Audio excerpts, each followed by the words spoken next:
কেন্দ্রীয় বাজেট আমজনতার নজর সবচেয়ে বেশি থাকে যে বিষয়টিতে নিত্য নৈমিত্তিক পণ্যের দাম, কিসের দাম বাড়লো আর কিসের দাম কমলো সেটাই সবচেয়ে লক্ষণীয় বিষয়। এবারের বাজেটে অর্থমন্ত্রী নির্মলা সীতারামন একাধিক পণ্যের উপর আমদানি শুল্কে ছাড় ঘোষণা করেছেন। কোনো কোনো পণ্যে পুরোপুরি কর ছাড় দেওয়া হয়েছে, কয়েকটি পণ্যে আমদানি শুল্ক বা করের হার বাড়ানো হয়েছে, যার ফলে নিম্নলিখিত পণ্যগুলোর দাম বদল আসতে পারে। দাম কমলো মোবাইল চার্জার, ক্যান্সারের 3টি ওষুধ, এক্স-রে মেশিন, সোনা, রূপো, প্ল্যাটিনাম, চর্মজাত পণ্য, 25টি খনিজ পদার্থ, বৈদ্যুতিন সামগ্রী, সামুদ্রিক খাবার। দাম বাড়লো plastic, PVC flex, ammonium nitrate. সোনা রূপার গয়নার দাম কমানো এবারের বাজেটের উল্লেখযোগ্য চমক। বর্তমানে গয়নার বর্ধিত মূল্য মধ্যবিত্তকে সোনা রূপায় বিনিয়োগ করা থেকে বিরত রাখছে, সেটাই এবার বদলানোর উদ্যোগ নিলেন নির্মলা। একই সঙ্গে মোবাইল চার্জার এবং ইলেকট্রনিক্স সামগ্রীতে মূল্য হ্রাসও আম জনতাকে স্বস্তি দেবে। তাৎপর্যপূর্ণভাবে 3টি গুরুত্বপূর্ণ ক্যান্সারের ওষুধ আমদানি শুল্কে পুরোপুরি ছাড় দেওয়া হয়েছে, ফলে উপকৃত হবেন ক্যান্সার আক্রান্তরা। তবে আগের বারের বাজেটে জরায়ু মুখের ক্যান্সারের জন্য দ্রুত দেশে ভ্যাকসিন চালু হবে, এবার সেই বিষয়ে কোনো বক্তব্য নেই কেন্দ্রীয় বাজেটে। কেন্দ্রীয় বাজেট আমজনতার নজর সবচেয়ে বেশি থাকে যে বিষয়টিতে নিত্য নৈমিত্তিক পণ্যের দাম, কিসের দাম বাড়লো আর কিসের দাম কমলো সেটাই সবচেয়ে লক্ষণীয় বিষয়। এবারের বাজেটে অর্থমন্ত্রী নির্মলা সীতারামন একাধিক পণ্যের উপর আমদানি শুল্কে ছাড় ঘোষণা করেছেন।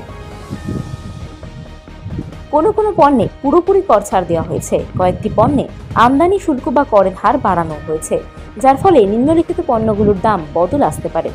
দাম কমলো মোবাইল চার্জার, ক্যান্সারের 3টি ওষুধ, এক্স-রে মেশিন, সোনা, রূপো, প্ল্যাটিনাম, চর্মজাত পণ্য, 25টি খনিজ পদার্থ, বৈদ্যুতিন সামগ্রী, সামুদ্রিক খাবার।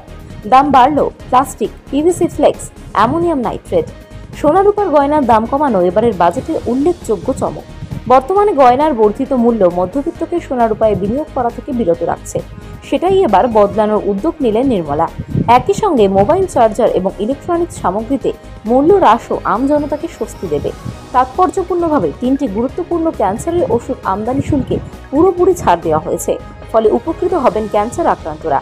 তবে আগের বারের বাজেটে জরায়ু মুখের ক্যান্সারের জন্য দ্রুত দেশে ভ্যাকসিন চালু হবে, এবার সেই বিষয়ে কোনো বক্তব্য নেই কেন্দ্রীয় বাজেটে। কেন্দ্রীয় বাজেট আমজনতার নজর সবচেয়ে বেশি থাকে যে বিষয়টিতে নিত্য নৈমিত্তিক পণ্যের দাম, কিসের দাম বাড়লো আর কিসের দাম কমলো সেটাই সবচেয়ে লক্ষণীয় বিষয়। এবারের বাজেটে অর্থমন্ত্রী নির্মলা সীতারামন একাধিক পণ্যের উপর আমদানি শুল্কে ছাড় ঘোষণা করেছেন। কোনো কোনো পণ্যে পুরোপুরি কর ছাড় দেওয়া হয়েছে, কয়েকটি পণ্যে আমদানি শুল্ক বা করের হার বাড়ানো হয়েছে, যার ফলে নিম্নলিখিত পণ্যগুলোর দাম বদল আসতে পারে। দাম কমলো মোবাইল চার্জার, ক্যান্সারের 3টি ওষুধ, এক্স-রে মেশিন, সোনা, রূপো, প্ল্যাটিনাম, চর্মজাত পণ্য, 25টি খনিজ পদার্থ, বৈদ্যুতিন সামগ্রী, সামুদ্রিক খাবার। দাম বাড়লো plastic, PVC flex, ammonium nitrate. সোনা রূপার গয়নার দাম কমানো এবারের বাজেটের উল্লেখযোগ্য চমক। বর্তমানে গয়নার বর্ধিত মূল্য মধ্যবিত্তকে সোনা রূপায় বিনিয়োগ করা থেকে বিরত রাখছে, সেটাই এবার বদলানোর উদ্যোগ নিলেন নির্মলা। একই সঙ্গে মোবাইল চার্জার এবং ইলেকট্রনিক্স সামগ্রীতে মূল্য হ্রাসও আম জনতাকে স্বস্তি দেবে। তাৎপর্যপূর্ণভাবে 3টি গুরুত্বপূর্ণ ক্যান্সারের ওষুধ আমদানি শুল্কে পুরোপুরি ছাড় দেওয়া হয়েছে, ফলে উপকৃত হবেন ক্যান্সার আক্রান্তরা। তবে আগের বারের বাজেটে জরায়ু মুখের ক্যান্সারের জন্য দ্রুত দেশে ভ্যাকসিন চালু হবে, এবার সেই বিষয়ে কোনো বক্তব্য নেই কেন্দ্রীয় বাজেটে।